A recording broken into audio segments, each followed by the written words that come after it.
ആത്യന്തികമായ ആധ്യാത്മികമായിട്ടുള്ള ചിന്തകളിലേക്ക് നമ്മെ കൊണ്ടുവരുന്ന സർഗാത്മകത, അതിനെ നമ്മൾ പ്രോത്സാഹിപ്പിക്കേണ്ടതുണ്ട്. ഇപ്പൊ വരകളെ കുറിച്ച്, വരക്കുന്നത് നല്ല കലയാണല്ലോ. ഇസ്ലാം അതിനെയും വളരെയേറെ പ്രോത്സാഹിപ്പിച്ചിട്ടുണ്ട്. പരിശുദ്ധ ഖുർആന്റെ ലിപികൾ തന്നെ കലാസപര്യയുടെ ഔന്നത്യമാണ്.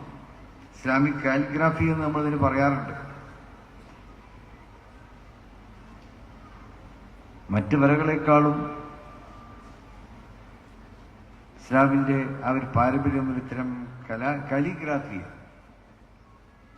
ചിത്രരചനയിലൊക്കെ ഇസ്ലാമിക് കാലിഗ്രാഫി വളരെയേറെ മികച്ചു നിൽക്കുകയാണ്. അതിൽ മദീന ലിപിയുണ്ട്, എന്നതുപോലെ തന്നെ കൂഫി ലിപിയുണ്ട്, സ്പാനിഷ് ലിപിയുണ്ട്. സ്പെയിൻ ഇസ്ലാം ഒരുപാട് കാലം നിന്നാണ്. സ്പെയിൻ ലിപിയുണ്ട്. ഇങ്ങനെ ഒരുപാട് ലിപികൾ കാലിഗ്രാഫിയിൽ തന്നെ നമുക്ക് കാണുവാൻ സാധിക്കുന്നുണ്ട്. അതെല്ലാം ഇന്ന് ലോകത്ത് ഏറെ പ്രചാരണം നേടിക്കൊണ്ടിരിക്കുന്നു. അതിലൊക്കെ മത്സരങ്ങളുണ്ടാകുന്നു.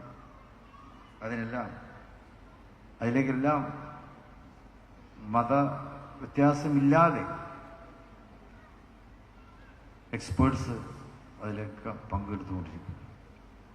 ഈജിപ്ഷ്യൻ കാലിഗ്രാഫി ഇന്ന് വളരെയേറെ ശ്രദ്ധ പിടിച്ചു പറ്റിയിട്ടുള്ള ഒന്നാണ്. അവയെല്ലാം ലോകത്തിൻ്റെ കലാപരമായ മേഖലകളിൽ മികച്ച, പ്രത്യേകിച്ച് വരയുടെ മേഖലയിൽ ഇസ്ലാമിക് കാലിഗ്രഫി മികച്ചു നിൽക്കുന്ന ഒന്നാണ്. അതൊരു ആവിഷ്കാരം കൂടിയാണ്. നമ്മുടെ മുസ്ലിമിന്റെ ഭാഷയിൽ, ഇസ്ലാമിന്റെ ഭാഷയിൽ കല എന്നുള്ളത് കേവലം ആസ്വാദനം മാത്രമല്ല, അത് നമ്മുടെ ജീവിതത്തിന്റെ ആവിഷ്കാരം കൂടിയാണ്. ഇസ്ലാം സ്വന്തമായിട്ട് തിരുത്താറുണ്ട്. എന്റെ ഹൃദയം വിശാലമാക്കണമേ എന്ന് പറയും. ഒരു കലാകാരന്റെ, ഒരു കലാകാരിയുടെ ഏറ്റവും വലിയ സാധ്യതയും അവിടെയാണ്. ഹൃദയ വിശാലതയോടെ സമൂഹത്തെ സമീപിക്കുവാൻ കലാകാരന്മാർക്കും കലാകാരികൾക്കും ഒക്കെ സാധിക്കും. പ്രബോധനവും നല്ലൊരു കലയാണ്. നിങ്ങൾക്കറിയാം, ഇപ്പോൾ യൂട്യൂബിലും മറ്റൊക്കെ നിങ്ങൾ സ്ഥിരമായിട്ട് കാണുന്ന കാര്യങ്ങളുണ്ടാവും. നിങ്ങളുടെ ഇടയിൽ പിന്നെ നല്ല പ്രസംഗിക്കുന്ന സഹോദരിമാരുണ്ട്. അപ്പോൾ ഓരോരുത്തരുടെ ശൈലിയാണ്. കലാപരമായി ആ ശൈലിയെ നമുക്ക് വിനിയോഗിക്കാൻ പറ്റുമ്പോൾ കേൾവിക്കാരെ നമുക്ക് ആകർഷിക്കാൻ കഴിയും. നമ്മൾ പറയുന്നതിനെ കർണപുടങ്ങളിൽ തട്ടി റിഫ്ലക്റ്റ് ചെയ്യുകയല്ല വേണ്ടത്. റിഫ്രാക്ഷൻ ആവശ്യം. ഉള്ളിലേക്ക് പോകണം. ചെവി ഒരു മാധ്യമം മാത്രമാണ്, എന്നാൽ ഹൃദയമാണ് പശ്ചാത്തലം. നമ്മുടെ ഹൃദയത്തിലേക്കുള്ള ഒരു ജനവാതിൽ മാത്രമാണ് ചെവി, നമ്മുടെ കർണപുടങ്ങൾ. ആ ചില ഭക്ഷണം കേട്ടാൽ കർണാടകയിൽ തട്ടി അതിനേക്കാളും സ്പീഡിൽ അത് തിരിച്ചങ്ങോട്ട് തന്നെ പോകും. എന്നാൽ ചിലതോ വളരെ മൃദുലമായ രീതിയിൽ നമ്മുടെ ഉള്ളിൻ്റെ ഉള്ളിലേക്ക് അങ്ങനെ ഇറങ്ങിച്ചെല്ലും. അതാണ് യഥാർത്ഥത്തിലുള്ള കല എന്നുള്ളത്. മനുഷ്യന്റെ ആന്തരികതയെ പ്രസാദിപ്പിക്കുന്ന ശൈലി. ആ കലയാണ് നിങ്ങളെല്ലാവരും വിന്യസിപ്പിക്കേണ്ടത്, വളർത്തേണ്ടത്. എല്ലാവരോടുമുള്ള നല്ല സഹകരണം, നല്ല പെരുമാറ്റം, അതുതന്നെയാണ് യഥാർത്ഥത്തിലുള്ള കല. ആരെയും മുഷിപ്പിക്കേണ്ടതില്ല. ഒരിക്കൽ ഹിജ്റ പോകുമ്പോൾ മക്കയിലേക്ക് റസൂൽ സല്ലല്ലാഹു അലൈഹി വസല്ലമയോട് കൂടി സഹാബികളൊക്കെ ഒരുമിച്ച് കൂട്ടി റസൂൽ സല്ലല്ലാഹു അലൈഹി വസല്ലം മദീനയിൽ നിന്ന് മക്കയിലേക്ക് വരികയാണ്. പലർക്കും പല ഉദ്ദേശം ഉണ്ടാവുമല്ലോ. അപ്പോ ഒരാള് ഹിജ്റയുടെ സമയമാണ്. ഒരു സഹാബിയുടെ ഉദ്ദേശം മദീനത്ത് പോയിട്ട് പെണ്ണ് കെട്ടണം എന്നുള്ളതാണ്. അപ്പം ചില സഹാബികൾ നബി സല്ലല്ലാഹു അലൈഹി വസല്ലമയോട് പറഞ്ഞു, ഞങ്ങൾക്ക് ഇങ്ങനെ ഒരു ഉദ്ദേശമുണ്ട്. നബി സല്ലല്ലാഹു അലൈഹി വസല്ലം അതിനെ പറഞ്ഞ് കൂളായിട്ടാണ് എടുത്തത്. ബാക്കിയുള്ളവരൊക്കെ ഹിജ്റ എന്നുള്ള ആ ഒരു ഗൗരവത്തിൽ പോകുമ്പോൾ ഒരാൾ പെണ്ണെട്ടാൻ പോകണം. നബി അയാളൊന്നും കുറ്റപ്പെടുത്തിയൊന്നുമില്ല. അയാൾ പറഞ്ഞു, നബി സല്ലല്ലാഹു അലൈഹി വസല്ലം എല്ലാവരെയും വിളിച്ചുകൂട്ടി പറഞ്ഞു, ഇന്നമൽ അഅ്മാലു ബിന്നിയാത്ത് എന്നാ പറഞ്ഞു. എല്ലാ പ്രവർത്തനങ്ങൾക്കും അതിൽ ഉദ്ദേശശുദ്ധിയുണ്ട്. അതിൽ അള്ളാഹുവിനോടും റസൂലിനോടും ഒപ്പം ഹിജ്റക്കാരാണ് പോകുന്നത്, അവർക്ക് അതിന്റെ ഗുണം കിട്ടും, പ്രതിഫലമുണ്ട്. ഇനിയിപ്പോൾ ആർക്കാണോ അതിൽ കല്യാണം കഴിക്കാൻ ഉദ്ദേശമുണ്ടെങ്കിൽ അവർക്ക് അതിന്റെയും പ്രതിഫലമുണ്ട്. ഫൈസറത്തോ ഇല്ലാമ ഹാജറഹിലി എന്നാ പറഞ്ഞു. അപ്പൊ ഓരോരുത്തരുടെ നമ്മൾ ഉദ്ദേശം, നമ്മൾ ആ ഉദ്ദേശശുദ്ധിയാണ്. ഓരോരുത്തരുടെ ഉദ്ദേശശുദ്ധിയെ നമ്മൾ ബഹുമാനിക്കുക എന്നുള്ളതാണ്. എല്ലാവരും നമ്മൾ വിചാരിച്ചാൽ തന്നെ ചിന്തിച്ചു കൊള്ളണമെന്നില്ല. ഓരോ ചിന്തയുടെയും ഉദ്ദേശശുദ്ധി അത് നന്നായിരിക്കും, നല്ലതല്ല എന്ന് നമുക്ക് പറയാൻ പറ്റില്ല. അപ്പൊ ആ ഉദ്ദേശശുദ്ധിയെ മനസ്സിലാക്കി പെരുമാറുമ്പോൾ എല്ലാവർക്കും നമുക്ക് എല്ലാവരോടും നല്ല ഒരു നേതൃമഹിമ നമുക്ക് പങ്കുവെക്കുവാൻ കഴിയും. അതാണ് ഇസ്ലാമിന്റെ രീതിശാസ്ത്രം എന്നുള്ളത്. കല കാര്യമായിട്ട് വരുന്നത് നാവിലൂടെ തന്നെയാണല്ലോ. പാട്ടുപാടിയിട്ട് പ്രസംഗിച്ചിട്ട് നല്ലത് പറഞ്ഞിട്ട്, നാവ് എന്നുള്ളത് ഇതിനാണ്. നമ്മുടെ അള്ളാഹു മനുഷ്യന് സംസാരിക്കാനുള്ള കഴിവ് നൽകി. അതെന്തിനാണ്? കലാപരമായി സംസാരിക്കാൻ. ഫസീഹുൽ ലിസാൻ നബി സല്ലല്ലാഹു അലൈഹി വസല്ലമയുടെ ഒരു വിശേഷണം അതാണ്. അൽ അമീൻ എന്നൊക്കെ വിശേഷണം ഉണ്ടല്ലോ റസൂൽ സല്ലല്ലാഹു അലൈഹി വസല്ലം എന്നതുപോലൊരു വിശേഷമാണ് ഫസീഹുൽ ലിസാൻ. സ്ഫുടമായി സംസാരിക്കുന്നവർ, നല്ല സ്ഫുടതയോടെ സംസാരിക്കുന്നവർ, നല്ല സ്ഫുടതയോടെ സംവാദങ്ങളിൽ ഏർപ്പെടുന്നവർ, സംഭാഷണങ്ങളിൽ ഏർപ്പെടുന്നവർ, ആരെയും മുഷിപ്പിക്കാത്ത രീതിയിൽ, ഓരോരുത്തരും എന്താണോ ആഗ്രഹിക്കുന്നത് ആ രീതിയിൽ അവരോട് ആകർഷണീയമായി സംസാരിക്കുന്ന ഒരു ശൈലിയാണ് വിശുദ്ധ പ്രവാചകർ മുഹമ്മദ് സ്വല്ലല്ലാഹു അലൈഹി വസല്ലം ഉണ്ടായി. ഇന്നക ലഅലാ ഖൽഖിൻ അളീം എന്നും വിശുദ്ധ ഖുർആൻ വിശേഷിപ്പിക്കുന്നുണ്ട്. ഉത്തമമായ ഒരു സ്വഭാവത്തിന്റെ ഉടമ എന്നുള്ളതാണ്. ആ ഔന്നത്യം എവിടെ എത്തി? ആകാശങ്ങളെയും അതിജീവിച്ചു പോയി എന്നാണ്. ലോകത്ത് ആകാശത്തോളം മാത്രം സാധാരണ ഇതിലിപ്പോൾ ശൂന്യാകാശത്തൊക്കെ നമ്മൾ പോകുന്നുണ്ട് എന്ന് പറയുന്നുണ്ട്. അതിലപ്പുറത്തേക്ക് മനുഷ്യന് പോകാൻ പറ്റാറില്ലല്ലോ. ഭൂമിയിൽ തന്നെ നമ്മുടെ ഒരു യഥാർത്ഥ ആവാസം എവിടെയാണ്? ഒരു തെങ്ങിന്റെ ഉയരത്തിലൊക്കെ അല്ലേ? ഇനി കൂടി വന്നാൽ ബുർജ് ഖലീഫന്റെ ഒക്കെ ഒരു ഉയരം ഉണ്ടാവും. ആ ഉയരത്തിലൊക്കെ നമ്മൾ താമസിക്കുള്ളൂ. അതിനപ്പുറത്തേക്ക് പോകാൻ മനുഷ്യന് പറ്റില്ല. സാധാരണ ലൈഫിൽ പറ്റൂല. മറ്റു പല ഉപകരണങ്ങളുടെയും സഹായത്തോടെ ഓക്സിജൻ വേണ്ടി വരും, ബാക്കിയുള്ള ഉപകരണമൊക്കെ വേണ്ടി വരും. ഇപ്പൊ ബഹിരാകാശ സഞ്ചാരികൾ അതാണല്ലോ, സാധാരണ മീഡിയം ടോപ്പൊന്നും ഇട്ടിട്ടല്ലല്ലോ അവർ പോകുന്നത്. ഓർക്ക് വേറെ മറ്റേ ഡ്രസ്സ് ഇടണം. ശൂന്യാകാശ യാത്രക്കുള്ള ഡ്രസ്സൊക്കെ ഇട്ടെങ്കിൽ അവർക്ക് പോകാൻ പറ്റും. എന്നാൽ ആദരവായ റസൂൽ സല്ലല്ലാഹു അലൈഹി വസല്ലം അവിടുന്ന് ആകാശാരോഹണം നടത്തി. അതും ഞാൻ പറഞ്ഞില്ലേ, ശാസ്ത്രം ഇപ്പൊ പോകുന്നതൊക്കെ എത്രയോ നൂറ്റാണ്ടുകൾക്ക് മുമ്പ് ഞാനത് കാണിച്ചു തന്നിട്ടുണ്ട്. ബഹിരാകാശം അത് അപ്രതിരോധ്യമാണ് എന്ന് നമ്മൾ കരുതുന്നില്ല. അതിനെ പ്രതിരോധിച്ച് മുന്നേറാൻ അള്ളാഹുവിന്റെ മുത്തു ഹബീബായ മുഹമ്മദ് സല്ലല്ലാഹു അലൈഹി വസല്ലമയിലൂടെ തന്നെ ഏറ്റവും വലിയ ലോകത്തെ ആദ്യത്തെ ബഹിരാകാശ സഞ്ചാരി ആരാണെന്ന് പറഞ്ഞാണി? ലോകത്തെ ആദ്യ ബഹിരാകാശ സഞ്ചാരി ആരാണ്?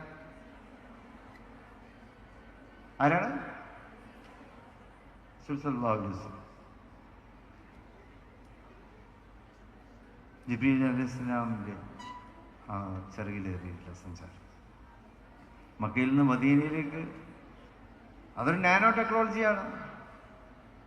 മക്കയിൽ നിന്ന് മദീനയില്ല, ഇവിടെ മസ്ജിദുൽ അഖ്സയിലേക്ക് ഇന്നിപ്പോൾ കിലോമീറ്ററുകൾ മണിക്കൂറുകൾ സഞ്ചരിക്കണം കണ്ടെത്തണമെങ്കിൽ. നല്ല റോഡൊക്കെ ഉണ്ട്, എന്നാലും റോഡ് വഴിയൊക്കെ പോകുന്നത് മണിക്കൂറുകൾ സഞ്ചരിച്ചെങ്കിൽ മസ്ജിദുൽ ഹറാമിൽ നിന്നും മസ്ജിദുൽ അഖ്സയിലേക്ക് എത്താൻ പറ്റുള്ളൂ. മനോഹരമായിട്ടുള്ള താഴ്വരകളിലൂടെയുള്ള യാത്രയാണ്. ബാറക്കന ഹൗലഹു എന്ന് ഖുർആൻ വിശേഷിപ്പിച്ചിട്ട ഒരു യാത്രയാണ്. ആ ഒരു പശ്ചാത്തലമാണ്. നല്ല സൈത്തൂനുണ്ട്, അത്തിയുണ്ട്, അത്തിമരങ്ങൾ, സൈത്തൂൻ മരങ്ങൾ, അവയൊക്കെ കാവലിരിക്കുന്നൊരു ഭൂപശ്ചാത്തലം. സിറിയയും ഡമസ്കസും ജെറുസലേം എങ്ങനെ പോകുന്നത് ഇന്നും അവിടെ മനോഹരമാണ്. പക്ഷെ ഇന്നിപ്പോൾ സാമ്രാജ്യത്വ ശക്തികളവിടെ ബോംബിട്ട്, അവിടെ മിസൈലിട്ട്, ഇങ്ങനെയെല്ലാം ആ ഭൂമിയെ ഇല്ലാതാക്കാൻ പറ്റുമോ? ആ രീതിയിൽ ഇപ്പോൾ സാമ്രാജ്യ ശക്തികൾ അവിടെയൊക്കെ നശിപ്പിച്ചുകൊണ്ടിരിക്കുന്നു. അതേ അവസരത്തിൽ ഖുർആൻ വിശേഷിപ്പിക്കുക ബർക്കത്താക്കപ്പെട്ട പ്രദേശമാണ്. അതിലൂടെ സെക്കൻഡുകൾക്കാണ് ബുറാക്കിൻ്റെ മേൽ കയറി പെടുന്നത്. അത് നാനോ ടെക്നോളജിയാണ്. ബുറാക്കിൻ്റെ മേൽ കയറി അവിടെ സെക്കൻഡുകൾക്ക് അവിടെ എത്തുന്നു, ബൈത്തുൽ മുഖദ്ദസിലെത്തുന്നു, അവിടെ പ്രവാചകന്മാർക്ക് ഇമാമ് നിസ്കരിക്കുന്നു. അതിന് ശേഷം പിന്നെ ആകാശാരോഹണം. ജിബ്രീൽ അലൈഹി സ്വലാമിന് പ്രത്യേകമായിട്ടുള്ള ഒരു പ്രത്യേകത ഉണ്ടല്ലോ. നൂറ് കൊണ്ട് സൃഷ്ടിക്കപ്പെട്ട ആളാണ്, പ്രകാശം കൊണ്ട് സൃഷ്ടിക്കപ്പെട്ട മലാഖമാർ. കുറവായ മർക്ക് ജിബ്രീൽ അലൈഹി സ്വലാം. എന്നാൽ റസൂൽ സല്ലല്ലാഹു അലൈഹി വസല്ലം മനുഷ്യപ്രകൃതിയുള്ള ആൾ, മണ്ണുകൊണ്ട് സൃഷ്ടിക്കപ്പെട്ട പരിശുദ്ധ ചിറകൊന്നുമില്ല, പറക്കാനുള്ള ആയുധങ്ങളൊന്നുമില്ല, ഉപകരണങ്ങളുമില്ല. ഇന്നിപ്പോൾ ബഹിരാകാശത്തേക്ക് പോകണമെങ്കിൽ എത്രയോ കോടിക്കണക്കിന് ഡോളറുകൾ ചിലവഴിച്ച്, ബില്യൺ കണക്കിന് ഡോളറുകൾ ചിലവഴിച്ചിട്ടായിരിക്കും റോക്കറ്റൊക്കെ ഉണ്ടാക്കാൻ പറ്റുക. എന്നിട്ടേ പോകുമല്ലോ. എന്നാൽ അവിടെ അതൊന്നും ഉണ്ടായില്ല. അതൊന്നും ഇല്ലാതെ തന്നെ ആകാശാരോഹണം എത്തി, അവിടെ എത്തുന്നു. കുറേ എത്തിയപ്പോൾ ജിബ്രീൽ പറഞ്ഞു, ഇനി എനിക്കാണ് പോകാൻ പറ്റില്ല, not trolley beyond this point എന്ന് നമ്മൾ ചിലപ്പോൾ എയർപോർട്ടിലൊക്കെ കാണാൻ. എയർപോർട്ടിൽ നമ്മൾ പെട്ടി തൂക്കി പിടിച്ച് പോകുമ്പോൾ എമിഗ്രേഷൻ്റെ അവിടുത്തെ ഒരു ബോർഡാണ്, not trolley beyond this point. ഈ പോയിന്റ് അപ്പോൾ നിങ്ങൾ ട്രോളി ഒന്നും ഉണ്ടാകണ്ട, നിങ്ങൾ വേഗം തേണ്ടി എടുത്താൽ മതി. അവൾക്ക് അത്ര പ്രവേശനമുള്ളൂ. എന്ന പോലെ തന്നെ പറയാണ്ട് എത്തിയപ്പോൾ പ്രവേശനം, ഇനിയിപ്പോൾ എനിക്കങ്ങോട്ട് പ്രവേശനമില്ല, അവിടത്തേക്ക് പ്രവേശനമുള്ളൂ. അപ്പോൾ അതിനും അപ്പുറത്തേക്ക് നമ്മളാരും കണ്ടിട്ടില്ല. മനുഷ്യർക്ക് ശാസ്ത്രത്തിനൊന്നും കാണാൻ പറ്റിയിട്ടില്ല. അള്ളാഹുവിൻ്റെ മുനാജാത്തിന് വേണ്ടി അവിടുന്ന് അപ്പുറത്തേക്ക് വിശുദ്ധ പ്രവാചകൻ പ്രവേശിക്കുന്നു. അപ്പം അത് അള്ളാഹു അവർക്ക് കൊടുത്ത മഹത്വമാണ്. എന്തുകൊണ്ടായിരുന്നു? പിന്നെ അലയും എന്നുള്ളതാണ്. ആ ഉത്തമമായിട്ടുള്ള സ്വഭാവത്തിൻ്റെ സവിശേഷതയാണ്. അത് അള്ളാഹുവിൻ്റെ സവിധത്തിലേക്ക് എത്തിക്കുകയാണ്. ഈ റജബ് മാസം നമുക്കത് ഓർക്കാൻ കുറെ കൂടി ഒരു ആഹ്ലാദമുണ്ട്. റജബ് മാസത്തിലാണല്ലോ അത് സംഭവിക്കുന്നത്. മെഹ്റാജിൻ്റെ രാത്രി റജബ് 27. അള്ളാഹു ബാരിക് ലനാ ഫി റജബിൻ വശഅബാൻ വബല്ലഗ്നാ റമളാൻ എന്ന് 5 വക്തിലും നമ്മൾ അള്ളാഹുവിനോട് ദ്വാരക്കുകയാണ്. റമളാനിലേക്ക് അള്ളാഹു നമ്മെ സന്തോഷത്തോടെയും ആത്മീയതയോടെയും എത്തിച്ചു തരുമാറാകട്ടെ എന്ന് നമുക്ക് പ്രാർത്ഥിക്കാം. അപ്പോൾ സ്വഭാവ മഹിമയിലൂടെ മനുഷ്യനെ അള്ളാഹു ഉന്നതങ്ങളിലേക്ക് എത്തിക്കുന്നു എന്നുള്ളതിൻ്റെ ഏറ്റവും വലിയ ഉദാഹരണം തന്നെയാണ്. ആ സ്വഭാവ മഹിമ എങ്ങനെ കലാപരമായി നമുക്ക് സമൂഹത്തിന് സമ്മാനിക്കാൻ പറ്റും എന്നുള്ളത് തന്നെയാണ് നിങ്ങളുടെ ഈ സമ്മേളനത്തിലൂടെ, ഈ ആഘോഷത്തിലൂടെ, കലോത്സവത്തിലൂടെ നിങ്ങളെല്ലാവരും ഇവിടെ പ്രകടിപ്പിക്കുവാൻ പോകുന്നത്. ഞങ്ങൾക്കാർക്കും കാണാനുള്ള ഭാഗ്യമില്ല എന്നുള്ളത് വലിയ നിർഭാഗ്യമുണ്ട്, വലിയൊരു നിരാശയുണ്ട് എന്നുകൂടി നിങ്ങളെ അറിയിക്കുക. ഖുർആൻ പാരായണം തന്നെ ഏറ്റവും വലിയ കലയാണ്. അതിൽ തന്നെ ഒരുപാട് ശൈലികളുണ്ട്. 7 ശൈലികളാണ് ഖുർആൻ പാരായണ ശാസ്ത്രത്തിൽ ഇന്നിപ്പോൾ ലോകത്ത് നിലവിലുണ്ട്. അത് പോപ്പ് ഗായകരെ പോലും, പോപ്പ് മ്യൂസിക് ചെയ്യുന്ന ആൾക്കാരെ പോലും അത് വിസ്മയിപ്പിക്കുന്നു എന്നുള്ളതാണ്. മ്യൂസിക് കണ്ടക്ടർമാരുണ്ടല്ലോ, അവരെപ്പോലും അത് വിസ്മയിപ്പിക്കുന്നു. ഖുർആൻ്റെ ഈ പാരായണ ശൈലി അത് മനുഷ്യൻ്റെ ഹൃദയത്തിലേക്കാണ് എത്തുന്നത്. അതിന് ഭാഷ അറിയണമെന്നില്ല, അർത്ഥമറിയണമെന്നില്ല. ഖുർആൻ്റെ ആകർഷണീയമായ പാരായണം അത് മനുഷ്യൻ്റെ ഹൃദയത്തിലേക്ക് അത് എത്തുകയാണ്. ഏതവൻ്റെയും കാതുകളെ മാത്രമല്ല, ഹൃദയത്തെയും അത് മധുരതരമായ ഒരു വികാരത്തിലേക്ക്, വൈകാരികതയിലേക്ക് അത് നമ്മെ കൊണ്ടുപോവുകയാണ്. അത് അള്ളാഹുവിൻ്റെ ആധിപത്യത്തെ കൂടുതൽ നമ്മളിലേക്ക് അത് ബോധ്യപ്പെടുത്തി തരുന്നു എന്നുള്ളത് കൂടിയാണ്. അതുകൊണ്ടാണല്ലോ ഇപ്പോഴും ഖുർആൻ പാരായണ ശൈലി കൂടുതൽ കൂടുതൽ പ്രചാരം നേടിക്കൊണ്ടിരിക്കുന്നു. യൂറോപ്പിലും അമേരിക്കയിലുമൊക്കെ അതിൻ്റെ സദസ്സുകൾ നടക്കുന്നു. ആ സദസ്സിൽ വരുന്ന അമുസ്ലിങ്ങളായിട്ടുള്ള ഓഡിയൻസ്, ഈ ഓഡിയൻസ് അത് കേട്ട് വിസ്മയഭരിതരാകുന്നു എന്നുള്ളതാണ്. അവർ ഈ മ്യൂസിക്കിൻ്റെ പ്രപഞ്ചത്തിലാണല്ലോ ജീവിക്കുന്നത്. ജാസ് സംഗീതത്തിൻ്റെ പ്രപഞ്ചത്തിൽ ജീവിക്കുന്നവര് ആ സംഗീതത്തിൻ്റെ, ആ മ്യൂസിക്കുകളുടെ, ആ ഇൻസ്ട്രുമെന്റ്സിൻ്റെ അകമ്പടിയൊന്നുമില്ലാതെ ഓതുന്ന ആളുടെ, പാരായണം ചെയ്യുന്ന ആളുടെ ആ ശബ്ദത്തിൻ്റെ മികവും അദ്ദേഹം ഉപയോഗിക്കുന്ന ആ ശൈലിയും അതേത് മ്യൂസിക് ഇൻസ്ട്രുമെന്റ്സിനെയും വകഞ്ഞു മാറ്റിക്കൊണ്ട് മുന്നോട്ട് പോകുന്നുണ്ടല്ലോ. ആ ഇൻസ്ട്രുമെന്റ്സ് ഒന്നും കൊടുക്കാൻ ബീഥോവന്റെ സിംഫണിക്ക് പോലും അവിടെ ഒരു പ്രസക്തി ഇല്ല എന്നുള്ളതാണ്. ബീഥോവന്റെ ഏഴാം സിംഫണിയാണല്ലോ ലോകത്തെ മ്യൂസിക്കിന്റെ ഒരു ഔന്നിത്യമായിട്ട് സംഗീത ലോകം വിലയിരുത്തുന്നത്. എന്നാൽ ഖുർആന്റെ പാരായണ ശൈലി എന്ന് പറയുന്നത് ബീഥോവന്റെ ആ സംഗീത ശൈലിക്കും ഒക്കെ എത്രയോ അപ്പുറത്താണ്. ബീഥോവന് ഇൻസ്ട്രുമെന്റ് വേണം, എന്നാൽ ഒരു ഇൻസ്ട്രുമെന്റ്സും ഇല്ലാതെ പരിശുദ്ധ ഖുർആന്റെ പാരായണ ശാസ്ത്രം, പാരായണ ശൈലി ലോകത്തിന്റെ ഏറ്റവും വലിയ സംഗീതമായി മാറും. അതൊരു വലിയ കലയായി ലോകത്ത് നിന്ന് കൂടുതൽ വളർന്നുകൊണ്ടിരിക്കുന്നു. അപ്പോൾ കലയും സാഹിത്യവും ഒക്കെ തന്നെ ഇസ്ലാമിൻ്റെ പിൻബലം അതിനൊക്കെ ആധികാരികത കൊടുക്കുന്നു എന്നുള്ളതാണ്. എന്നതുപോലെ തന്നെ നമ്മുടെ നടത്തം, നമ്മുടെ ഇരുത്തം, നമ്മുടെ വാക്കുകൾ, നമ്മുടെ പെരുമാറ്റം, ഇതൊക്കെ തന്നെ സമൂഹം ശ്രദ്ധിക്കുന്നു. കുൻതും ഖൈറ ഉമ്മത്തിൻ ഉഖ്രിജത് ലിന്നാസ് എന്ന് അള്ളാഹു നമ്മളോട് ആവശ്യപ്പെടുന്നു. അള്ളാഹുവിൻ്റെ പാശത്തെ മുറുകി പിടിച്ചുകൊണ്ട് മുന്നേറാൻ നമ്മൾ പറയുന്നത്. കാരണം അള്ളാഹു നല്ലൊരു ഉത്തമ സമൂഹമായി നമ്മെ ഇവിടെ സൃഷ്ടിച്ചിരിക്കുന്നു എന്നുള്ളതാണ്.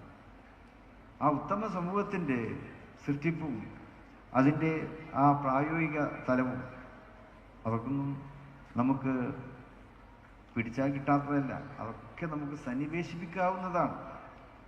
പരിശുദ്ധ പ്രവാചകൻ സല്ലല്ലാഹു അലൈഹി വസല്ലമയുടെ ജീവിതത്തിലേക്ക് നോക്കിയാൽ മതി, സച്ചരിതരായ മാതൃക്കളുടെ ജീവിതത്തിലേക്ക് നോക്കിയാൽ മതി. എന്താണ് ഇസ്ലാമിൻ്റെ സബര്യ നമുക്ക് തിരിച്ചറിയാൻ കഴിയും. അതാണ് ഇന്ന് ലോകത്തിന് ആവശ്യമായിട്ടുള്ളത്. ലോകം നമ്മൾ ഉറ്റുനോക്കുന്നു അതുകൊണ്ട് തന്നെയാണ്. മുസ്ലിങ്ങളെല്ലാം അത്ര നല്ല പെരുമാറ്റത്തിൻ്റെ ആൾക്കാരാവുമോ എന്നുള്ള ഭയമാണ് ഇസ്ലാമോ ഫോബിയ എന്നുള്ള രീതിയിലേക്ക് ഒരു കൂട്ടർ വന്നുകൊണ്ടിരിക്കും. എല്ലാവരും നല്ല ശീലങ്ങളുള്ള മുസ്ലിങ്ങളായി മാറുമ്പോൾ പലരുടെയും താല്പര്യങ്ങൾ ഇവിടെ ഇല്ലാതാവും. അമിതമായ കോളനിവൽക്കരണം ഇവിടെ ഇല്ലാതാകും. അമിതമായ അപേക്ഷയുടെ അടിസ്ഥാനത്തിലുള്ള ബിസിനസ് ഇവിടെ ഇല്ലാതാകും. ഭരണകൂടങ്ങളുടെ അമിതമായിട്ടുള്ള ആധിപത്യം ഇവിടെ ഇല്ലാതാകും. ഇതൊക്കെ കണ്ടുകൊണ്ടാണ് മുസ്ലിങ്ങൾ നല്ല നിലയ്ക്ക് ജീവിക്കുമ്പോൾ അവരിവിടെ ആധിപത്യം നേടുമെന്ന് കണ്ടുകൊണ്ടാണ് ഇസ്ലാമോ ഫോബിയ ഇവിടെ പലരും പ്രചരിപ്പിക്കുന്നത്. നമ്മൾ ഭയപ്പെടേണ്ടതില്ല. നമ്മൾ ഇസ്ലാമിൻ്റെ മഹനീയമായിട്ടുള്ള പാതയിലൂടെ തന്നെ സഞ്ചരിക്കുക. നമുക്ക് വിവരമുണ്ട്, നിങ്ങൾക്ക് നോളജ് തന്നിട്ടുണ്ട്, ഡാറ്റാസ് നിങ്ങളുടെ കൈകളിലുണ്ട്. എങ്ങനെ ഒരു ഹൈറുമത്താകുമെന്നുള്ളതിൻ്റെ ഡാറ്റാസ് നിങ്ങളുടെ കൈകളിലുണ്ട്. അത് നമുക്ക് പ്രയോഗിച്ച് കാണിച്ചു കൊടുത്താൽ മതി. അപ്പോൾ ഉത്തമ സമൂഹം എന്താണെന്ന് ലോകത്തിന് തിരിച്ചറിയാൻ പറ്റും. ഇപ്പോൾ അതിങ്ങനെ തിരിച്ചറിഞ്ഞുകൊണ്ടിരിക്കുകയാണല്ലോ. പലസ്തീൻ അത് തിരിച്ചറിയിച്ചുകൊണ്ടിരിക്കുന്നു. പലസ്തീനിലെ നിഷ്കളങ്ക ബാല്യങ്ങൾ പോലും ബോംബ് വരുമ്പോൾ തിരിഞ്ഞോടുന്നില്ല. ആ കുരുന്നുകൾ അവരുടെ ആ ചെറിയ ഹൃദയത്തെ പോലും ബോംബിന് വേണ്ടി കാണിച്ചു കൊടുക്കുകയാണ്. ഇതെന്തുകൊണ്ടാണെന്ന് ലോകം ഇന്ന് വിലയിരുത്തിക്കൊണ്ടിരിക്കുകയാണ്. ഇവർക്ക് എവിടുന്നാണ് ഈ ഒരു ഇതിനെ സസ്റ്റെയിൻ ചെയ്യാനുള്ള ഈ കഴിവ് എവിടുന്നാണ് കിട്ടുന്നതെന്ന് ലോകം ഇന്ന് വിലയിരുത്തിക്കൊണ്ടിരിക്കും. അമേരിക്കയിലെ തീപിടുത്തമൊക്കെ ഞാൻ മറ്റൊരു തരത്തിലേക്ക് ഇപ്പം നിങ്ങൾ ചിന്തയെ കൊണ്ടുപോകുന്നില്ല.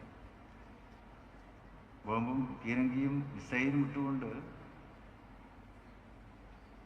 ഫലസ്തീനിൽ നടത്തിക്കൊണ്ടിരിക്കുന്ന അവിടെയും തീയാണല്ലോ ഇതൊക്കെ.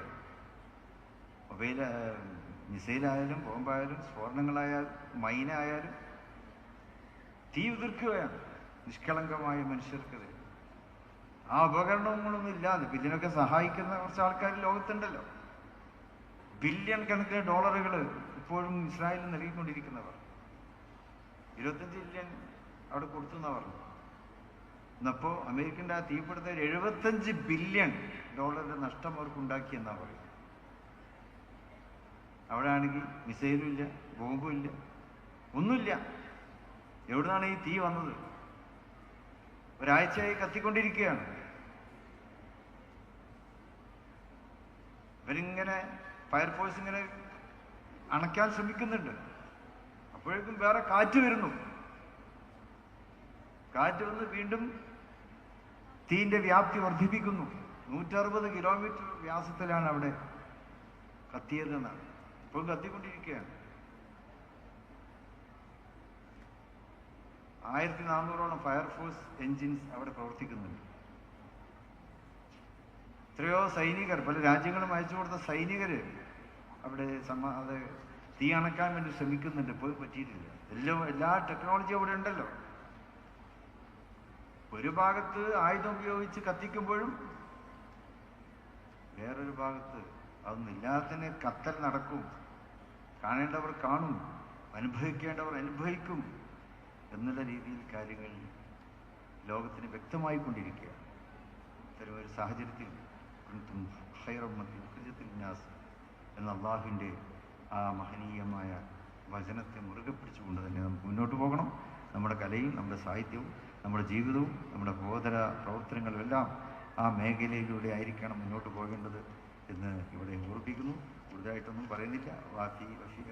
വഫിയകൾ ഈ സമയം ലോകത്തിൻ്റെ എല്ലാ ഭാഗങ്ങളിലുണ്ടല്ലോ.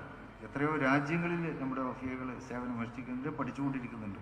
അമേരിക്ക, ബ്രിട്ടൻ, സ്കോട്ട്ലാൻഡ്, മലേഷ്യ തുടങ്ങിയ രാജ്യങ്ങളിലെ ഉയർന്ന യൂണിവേഴ്സിറ്റികളിലൊക്കെ പഠിക്കുന്നു. ഇന്ത്യയിലാണെങ്കിൽ ജാനുവിലുണ്ട്, ജാമ്യ മിലിയയിലുണ്ട്, ഡൽഹി യൂണിവേഴ്സിറ്റിയിലുണ്ട്, ഹൈദരാബാദ് തുടങ്ങിയ യൂണിവേഴ്സിറ്റികൾ, നിസാം, നൈസാം യൂണിവേഴ്സിറ്റി, ഉസ്മാനിയ യൂണിവേഴ്സിറ്റി, ഇവിടെയൊക്കെ തന്നെ വഫിയ കുട്ടികൾ പഠിച്ചുകൊണ്ടും ഗവേഷണം നടത്തിക്കൊണ്ടും ഇരിക്കുന്നുണ്ട്. നമ്മുടെ ഒരു വഫിയ കുട്ടി റഷ്യയിൽ MBBS പഠിക്കുന്നു എന്ന് നമുക്കറിയാൻ സാധിച്ചിട്ടുണ്ട്. ഈജിപ്തിലെ അൽ-അസറിൽ വിദേശത്ത്, പ്രത്യേകിച്ച് കേരളത്തിൽ നിന്നും പെൺകുട്ടികൾക്ക് അഡ്മിഷൻ കിട്ടാറുണ്ട്. അൽ-അസർ യൂണിവേഴ്സിറ്റിയിൽ കേരളത്തിൽ 2 വഫിയകൾ അവിടെ അഡ്മിഷൻ നേടിയിട്ടുണ്ട് എന്നാണ്, PGക്ക് അഡ്മിഷൻ നേടിയിട്ടുണ്ട്. മലേഷ്യ യൂണിവേഴ്സിറ്റിയിൽ മാത്രം 12 വഫിയകൾ അവിടെ PGക്ക് പഠിക്കുന്നുണ്ട്.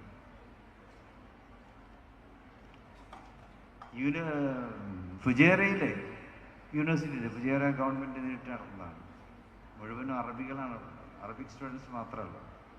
അവിടെ ലെക്ചററായിട്ട് ഒരു വഫിയ അവിടെ സേവനം അനുഷ്ഠിക്കുന്നുണ്ട്. ഇങ്ങനെ ലോകത്തിൻ്റെ നാനാപഥങ്ങളിലും വിജ്ഞാനത്തിൻ്റെ തലങ്ങളിലൂടെ സഞ്ചരിച്ചു കൊണ്ടിരിക്കുന്ന നമ്മുടെ സഹോദരിമാർ, അവർക്കും അവരുടെ പിൻഗാമികളായി വരുന്ന നിങ്ങൾക്ക് ഏവർക്കും അല്ലാഹു എപ്പോഴും കരുത്തും ആവേശവും അതിനായിട്ടുള്ള നല്ല മനസ്സിനെയും ഇന്ന് എത്തിച്ചു തരുമാറാകട്ടെ. നിങ്ങൾ ചെയ്യുന്ന കാര്യങ്ങളിൽ അല്ലാഹു എപ്പോഴും ബർക്കത്തിന് പ്രദാനം ചെയ്യുമാറാകട്ടെ എന്ന് പ്രാർത്ഥിച്ചുകൊണ്ട് ഈ പരിപാടിയുടെ ഔപചാരികമായ ഉദ്ഘാടനം അല്ലാഹുവിൻ്റെ തിരുനാമത്തിൽ നിർവഹിക്കുന്നു. വാഹൃദവാന അൽഹംദുലില്ലാഹി റബ്ബിൽ ആലമീൻ. അസ്സലാമു അലൈക്കും വറഹ്മത്തുള്ളാഹി വബറകാതുഹു.